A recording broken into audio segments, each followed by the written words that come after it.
Hi YouTube. Just bringing up Facebook.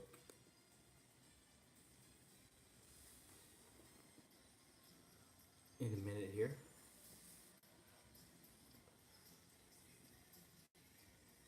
Okay, let's do this.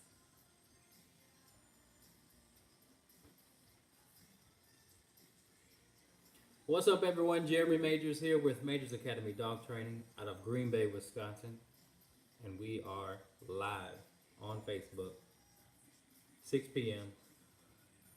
Central Standard Time, Thursday. So if you watch this after 7 p.m. Central Standard Time, we are no longer live. You do not see that red live button on the top left corner of your screen. We are no longer live.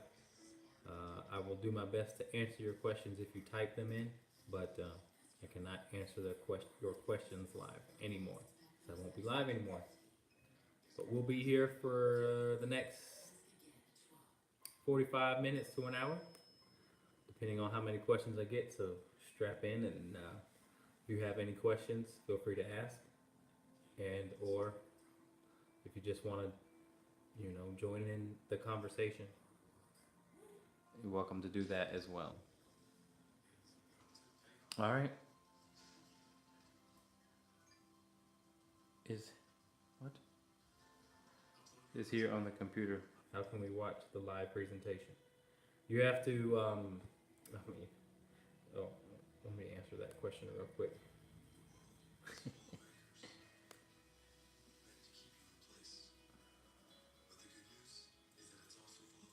Okay. Just go to our homepage. And we should be there.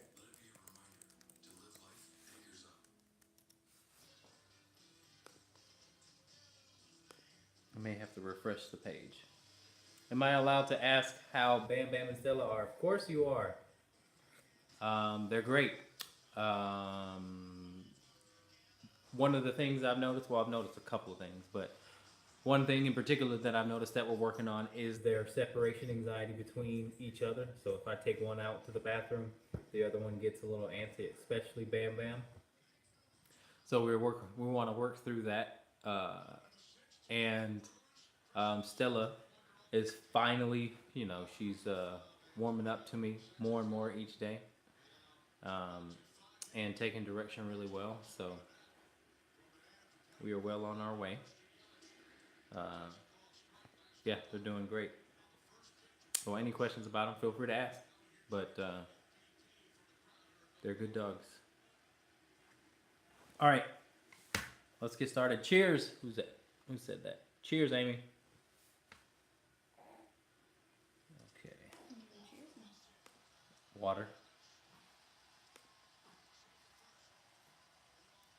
For those of you who don't know, well, I've accepted this sober October challenge, so I will not be drinking the entire year, the entire month of sober, or the entire month of October. So, so that's weird. All right, let's get to some questions. How about it? What? Waking up. Okay, where'd that question go? Oh, here it is. All right, what's the best way to introduce Maisy to new dogs, off leash, in a neutral territory, etc.? Yeah. What's up, Bill? How are you, buddy? Yeah, I think that would be a great idea. Neutral territory, off leash. Just have your e-collar on, and walking also is the best way. No, obviously, trying to ignore both dogs. No petting until they work it out, but constant movement is definitely going to help them sort of get to know each other when they want to, as opposed to standing still. Some dogs get jealous that other dogs go up and get petted by their other owners and stuff like that. So I would constantly move, try and take a pack walk sort of deal, and But first, maybe the first 10 minutes too, you can keep them on leash and then separate from each other, right? So start off on leash, keep them separate from each other, and then once they sort of, seem like they're going to ignore each other, then you can take them off leash and continue to walk. Okay. All right. Thanks for your question. Feel free to ask another one.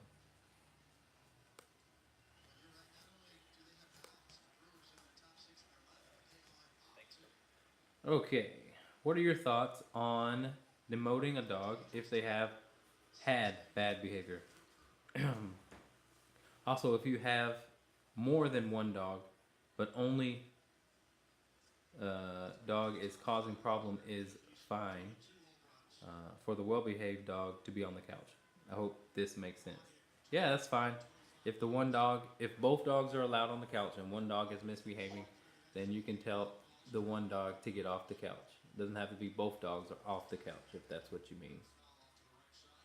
Yeah, that makes sense.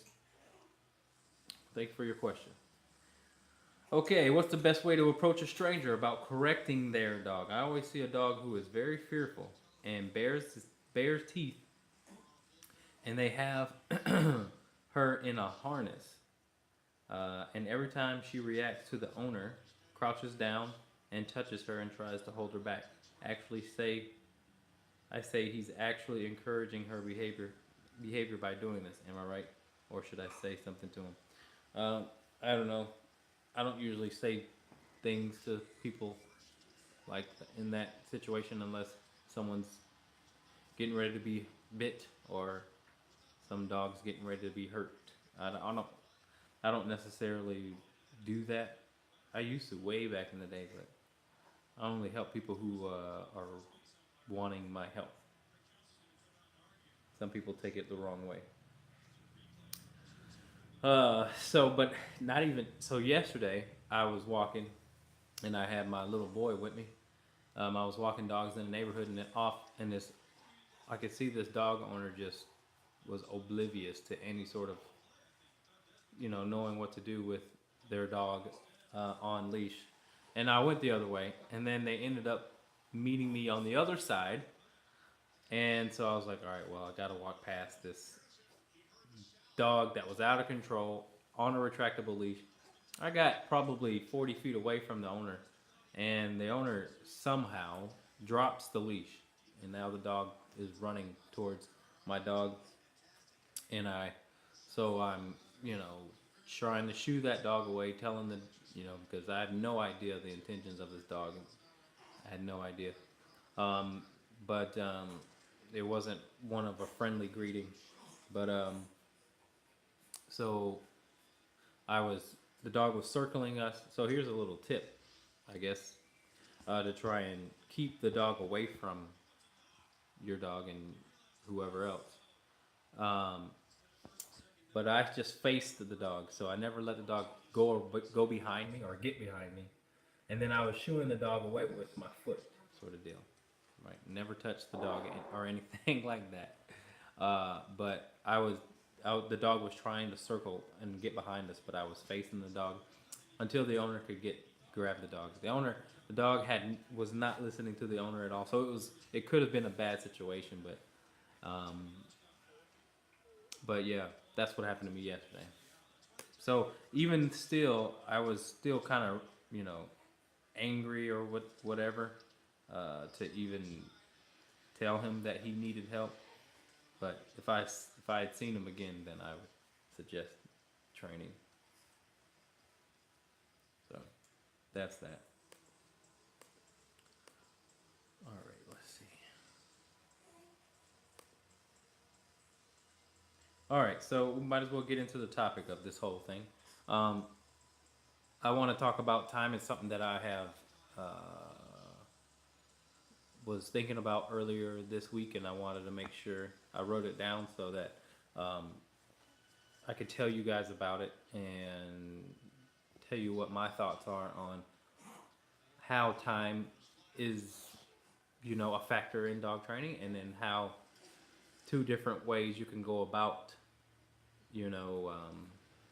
solving in relation to solving a problem or solving an issue or solving a behavioral issue. So one side of the time is, so just let's just take for example, um, you know, crate anxiety. Let's just take that for example, and how to go about, you know, solving the problem in two different ways when it involves time. So um, there's a couple of factors. You know, okay, so I only have dogs here for 3 weeks.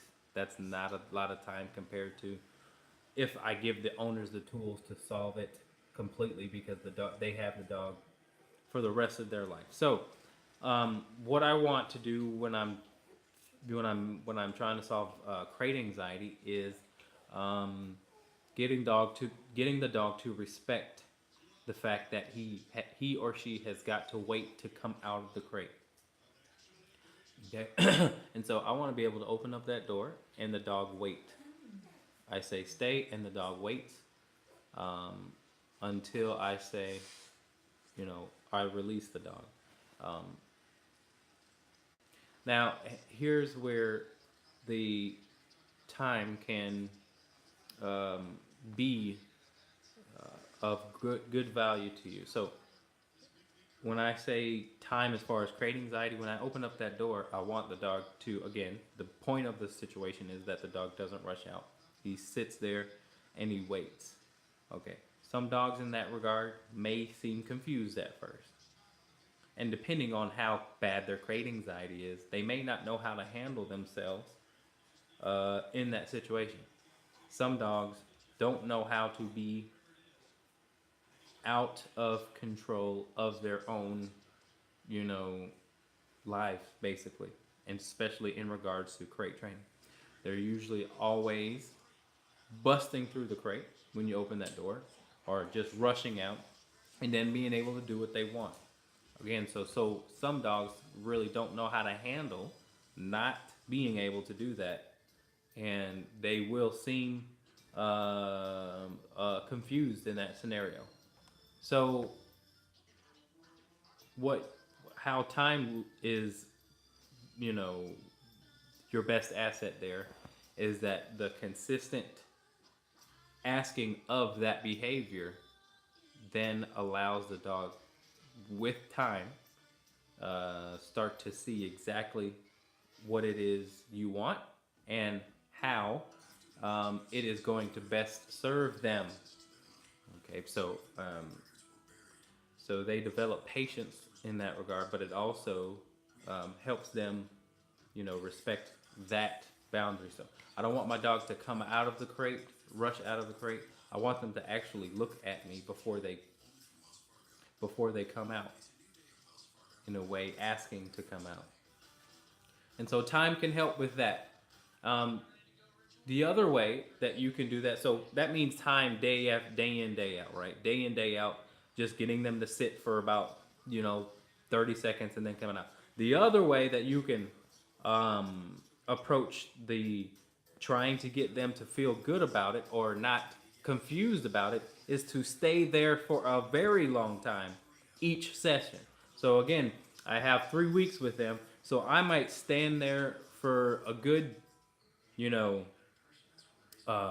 2 or 3 minutes, or however long it takes for them to really settle into that threshold, you know, and really settle and dissolve that impulse to come out of the crate.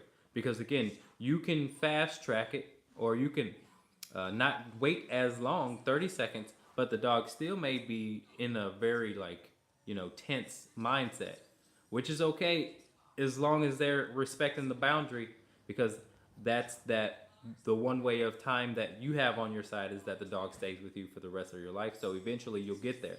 The faster way is the longer way, which means I'll stand there for 3 or 4 minutes and let the dog completely almost get bored with you know, what we're doing in that situation, and then I'll let the dog out. So I'll let the dog totally go, all right, well, what are we doing here? You know, as opposed to, you'll see a dog that, you know, even if you sit at a door and you open up the door, you'll see the dog may sit, but it's still on its toes, pretty much anticipating you going. And then each little leash, movement or your body gesture sends the dog out. So you can either, most people would be in that category 2 of time, or the first one that I talked about, which is, waiting for a short amount of time, but doing that just consistently, and over time they'll lose that, anticipatory behavior. Or you can stand there for the next 10 times, you can stand there for 3 or 4 minutes and really get some good results that way. If any of that makes sense, because I realized that it's kind of hard to follow. All right, we got a question. Possible adoption this week, but it's 3 hours away. What do you recommend? Do I take my dog now with? What's the best way for introduction? Would it be okay if things went well, meeting to drive 3 hours home with both? My current dog is territorial. Thanks. Good question.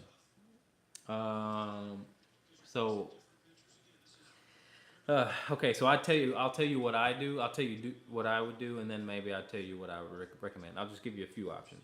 What I would do is I wouldn't worry about what my personal dog would think about the new dog, because my old dogs would not necessarily meet the new dogs until 2 or 3 days. I'll keep them separate.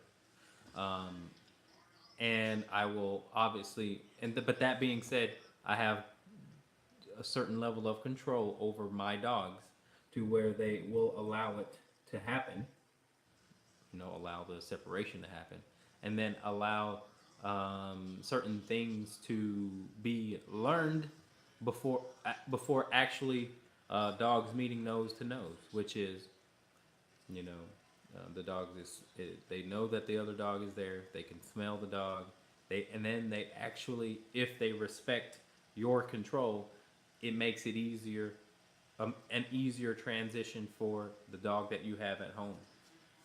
So that's what I would do. I wouldn't worry about what my dog is going to think as the priority, because my thought process is my dogs can get along with any dog. If I am facilitating it in the right way, I'm just not going to let them meet right away. Everything's going to be under my control, and I'm going to be able to take my time. All dogs can at least coexist. So that would be my thought process. That would be the best situation. That would be the optimum situation. That would ensure that no dogs will get into fights, and the relationship could start off in the right way, which is slow and from a distance, and then you bring them in. Now, again, that takes a lot of work on your part, because you have to control the hell out of your dog, the dog who's really wanting to, see who the heck this new member is. But, again, who's to say that you couldn't take the dog, like you said, for 3 hours? You guys meet on neutral territory, and then, you guys ride back for 3 hours. I would recommend taking a crate so that you can put the new dog in a crate, so that, again, you don't want to have to worry about if you're just really, crossing your T's and dotting your I's. You don't want to have to worry about those two becoming irritable with each other in the car. But again, they may just be fine in the car. You never know. So, but taking precautionary steps, I would, if you're going to take the dog 3 hours to meet him on neutral territory, it's a solid plan. I would just put the crate in the car and put your dog in the car, and then ride back that way. You know what I mean? So, thank you for your question. Feel free to ask another one. If I'm way off, let me know, because I have a few other solutions for you. All right. Don't forget, for past clients, you guys bring your dog to the pack walk this Saturday. It's going to be a good one. I think. I haven't even checked the weather. It may rain. Um, but if you can make it, bring it.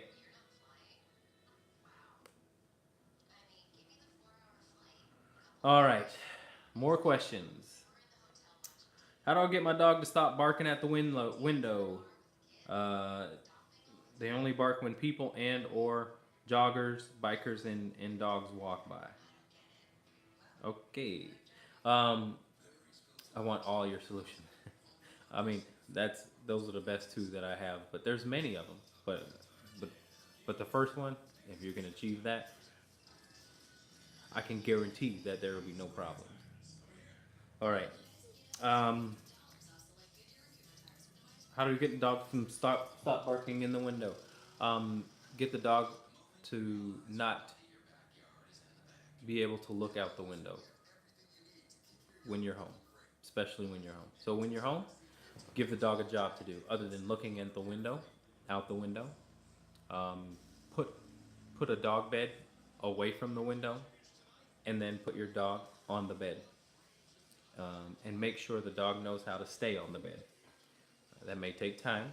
That may take a leash, but that's what you do. Make the dog go lay down on his bed, so the dog cannot look out the window. Or if it can, it doesn't matter. If it can look out the window, it's still having to listen to you, which means that the barking, if it doesn't stop it entirely, it will stop it eventually. All right.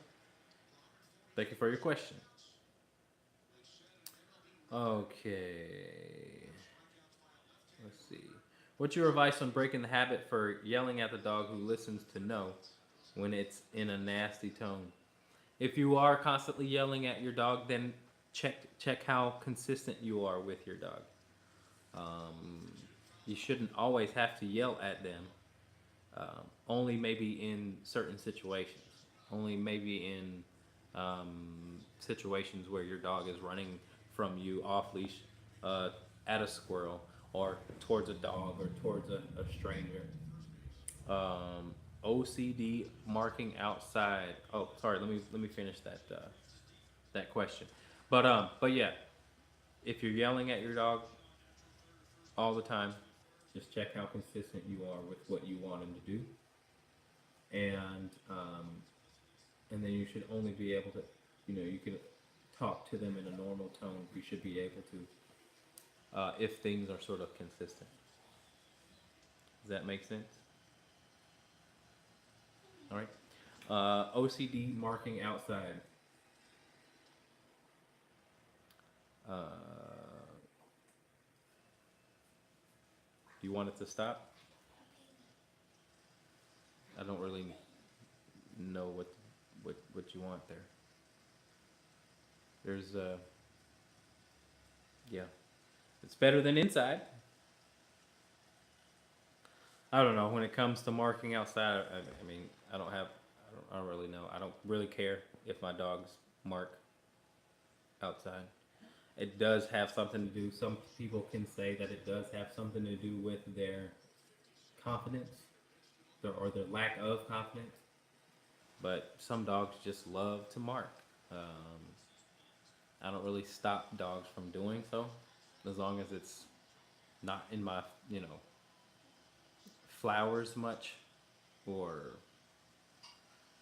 I have an area for them to mark all they want. Get it out. Better out than in, and it's better in the house, or better outside than inside the house. How do I get one dog to stop stealing toys from the other when playing? You can tell the dog. Actually, you can tell the dog to leave it or out. You know what I mean? If the dog isn't going to listen to you with your words, then I'd add a tool like a pet convincer. If you don't know what that is, Google that, or Doggy Don't. Those tools will sort of help the dog realize that when you say leave it, to actually leave it. Or you can keep a leash on the dog so that you can, again, make the dog take your word for it when you say leave it, but you may need a tool, to help you or to help the dog, you know, you know, take your word for it. All right. Thank you for your question. Feel free to ask another one. Lack of confidence would make sense for Dobby. He always pees in the same spot in the driveway.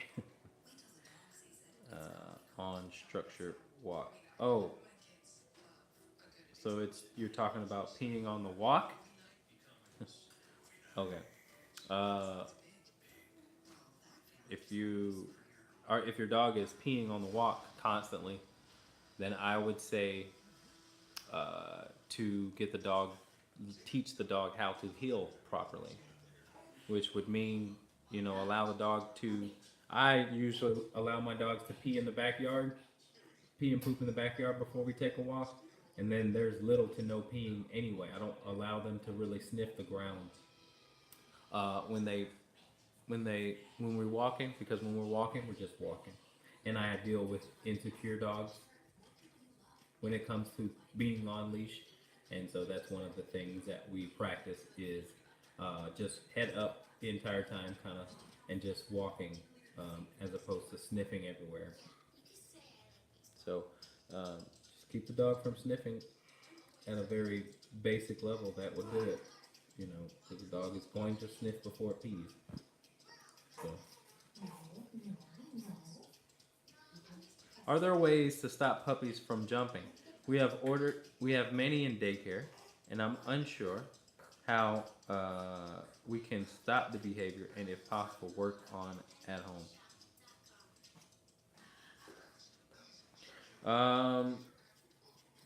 Yes, there is ways. Jumping, no matter how old you are, no matter how old they are, I think, is a way for dogs to get what they want. And if you're petting them when they're jumping, then you're just feeding into that. And so first and foremost, you have to not only ignore the behavior as meaning as their means to get your attention or food or whatever, but you also then have to take that space and claim that space and sort of look at it as disrespect, because that's how another dog would view that. If another dog jumped on another dog, it would be disrespectful and it could cause a fight. Okay, and so what you have to do is sort of view that in the same light. I don't want you jumping on me. It's disrespectful, especially when you get older. It's going to be extra disrespectful. So I would lean in, sort of lean my leg into the dog, and so it sort of forces them back. You know what I mean? That's claiming space. That's a very organic way of telling the dog that, you jumping on me is disrespectful, and they're trying to, some dogs do it to manipulate you. And so that's a very organic, reliable, and easy way. I don't care about all those tricks, turning around, ignoring the dog, or this, that, and the other. Yeah, those may work eventually, because the dog will not get what it wants, technically. But a persistent dog or a stubborn dog will just continue to jump on you until you give in. So sometimes it's best to sort of think how a dog would handle the situation. Okay? Thank you for your question. Okay, let's see. What else? Am I allowed? All right. Totally agree with the humping tips. Oh, jumping tips. Okay, we got everything else. I know I'm a little late to the game to be asking this question, but we are still struggling with potty training in our almost 7-month-old pit bull.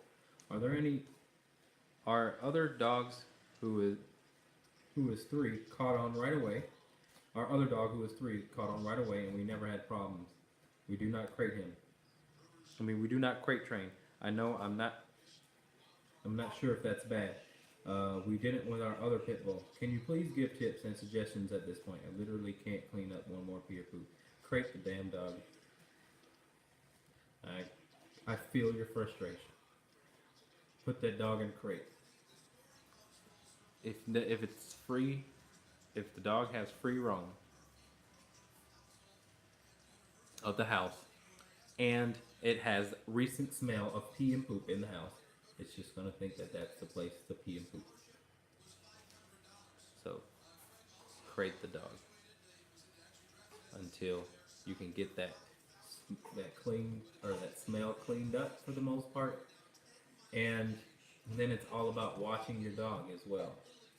You know, go out. You have to go outside with them and make sure they pee and poop outside, and then, and only then, if you've seen them go outside, pee and poop, right? Then they can have free roam of the house. If not, and you gotta wait for them to do it, or come inside and put them back in the crate, and then try it again in another 15 minutes. But the crate is going to, again, the point of the crate is to get the dog to know where to go and where not to go. Okay, so outside is where they go, inside is not where they go, well, obviously. So that's your best bet, your easiest bet, unless, if you don't want to crate the dog, then you know, at least have got to very much so pay attention to the dog, you know, or keep a leash on the dog. But that would cause a lot of unnecessary work, in my opinion. The easiest way. Some dogs aren't crate trained until after a year. You know, some dogs are just kind of immature, developing wise. So that's just them as an individual. Kind of sucks, but I hope that works out for you. Thank you for your question, by the way. Okay, so anyway, like I was saying, there's 2 different ways that you can go about adjusting behavior when it comes to time. And the simplest way to explain it is how I go about doing so with the time that is allotted to me, and or the time that I sort of help people see that, you know, they have, because so many people are sort of you know, paranoid or worried that when they get their dog back from us, that they're just going to ruin, you know, the training that we have. And that's just not how it works, because I'm busy developing, giving the dog skills that will take the dog, you know, it's sort of a long-lasting, most reliable way of, you know, fixing these behaviors. And so the good news is that you have the dogs for the rest of their lives, and it's in a fast, and they're now on a fast track to get to, you know, the point where you want them to be eventually. But oh, we got a question coming in. Okay, our rescue dog has severe noise phobias to thunder, fireworks, and gunshots. What's the best way to help her through these noises? I've tried to desensitize her, but she knows the difference between the actual noise and the recorded sound. She is fine in the house when the noises are present. It's when she's outside and hears them that it's a problem. She will tuck her tail and run to the door. I've used the leash and she claws through the door. You know, you can help it. You can help it, obviously, by, you know, really giving the dog non-negotiable sort of obedience or you know, tasks. So I do have a dog that is very similar. You know, doesn't like gunshots. You know, will prefer to be inside when thunderstorms or gunshots happen or fireworks. but I can get the dog to stick by my side now, and I think that I attribute that to, sort of being indifferent to when I have to be indifferent to it, but also, again, really demanding that the dog do something that I like or I want in those situations. So I will take a walk, and despite those things going on, I'll have the dog heel very well with me. That is something that is that they must do. That will help them at least work through it. Because what happens when you do that is your dog actually has to focus on you as well. It doesn't just focus on the things that's terrifying them, but it's also focusing on you and your leadership. So your leadership can help the dog out as far as, any phobia for that matter. Some dogs are very scared of nail trimming, swimming, treadmill, certain floors. So all those things, can be worked through your leadership. It's got to be non-negotiable.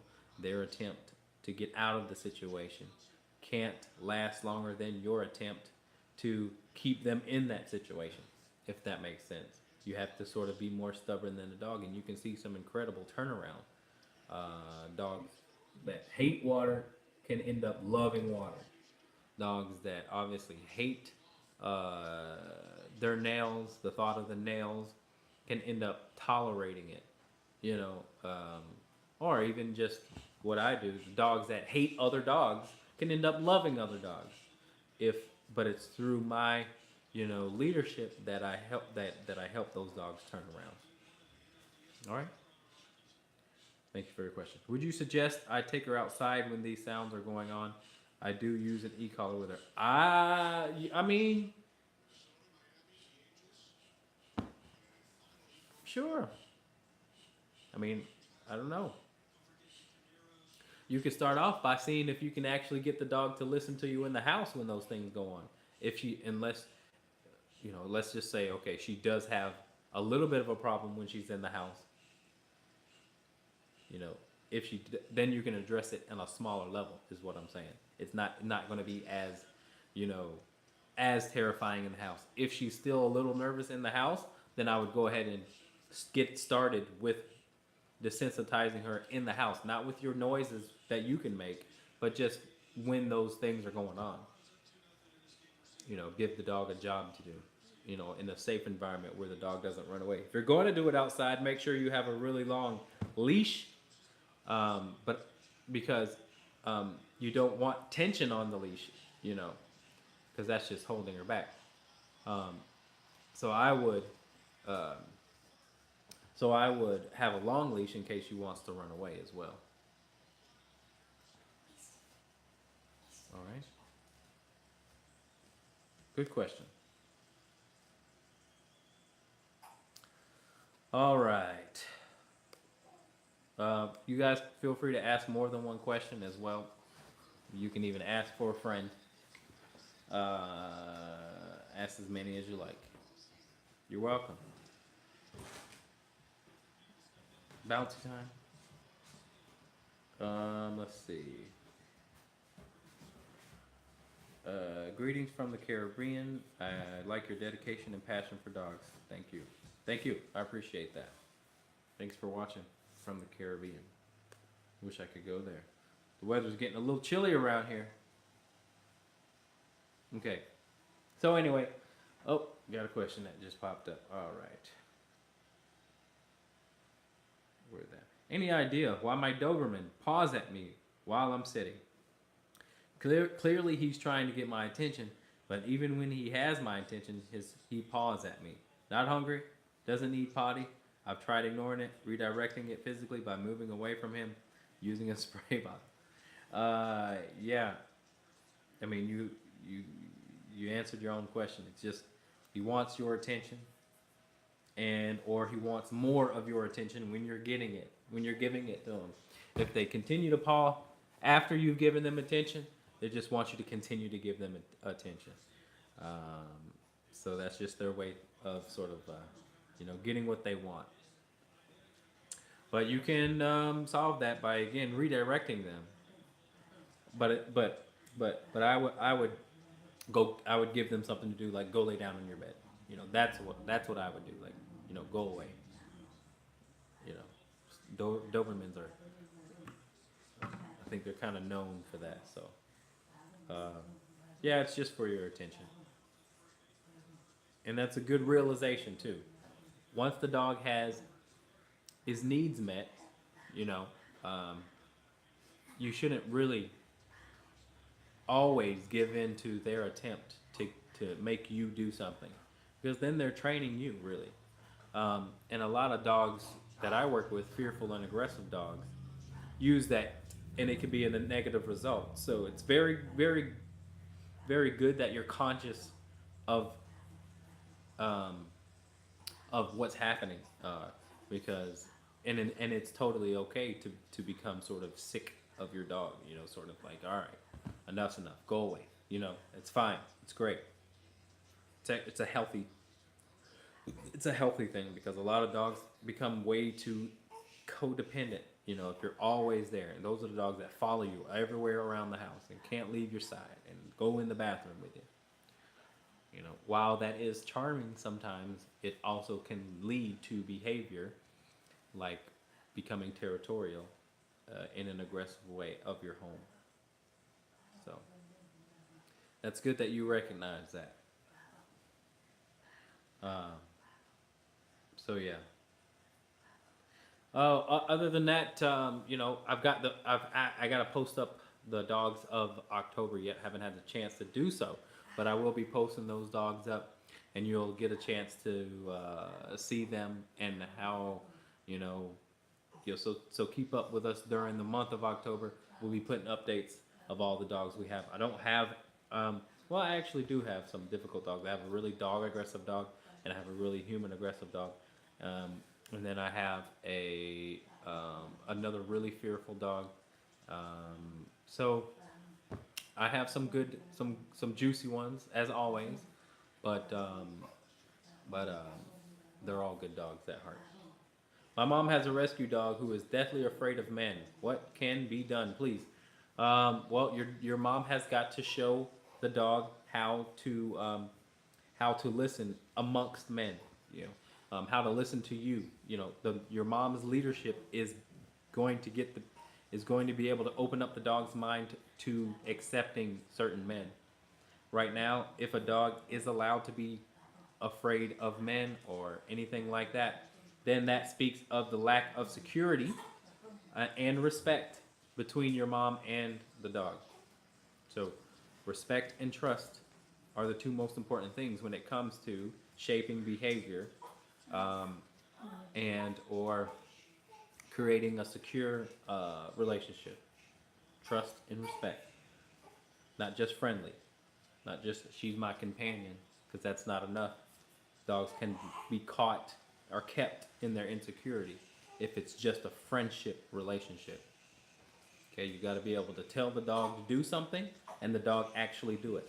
That's how the dog starts to open up its mind and can accept strangers and all that. The other part is, if the dog gets too much attention from its owner, then it's going to be closed-minded when it comes to other strangers. Dogs are aggressive to strangers only because they get too much of what they need, or excuse me, too much of what they want at home. So that's the classic brat. So if the dog is getting way too much affection and being able to do what it wants all the time, what's to stop the dog from doing what it wants when it feels like it amongst men? So more importantly, can the dog listen when there's men around to the owner? That's the key. That's the key. All right. All right, guys. Is there any last questions? Because I'm about to sign off.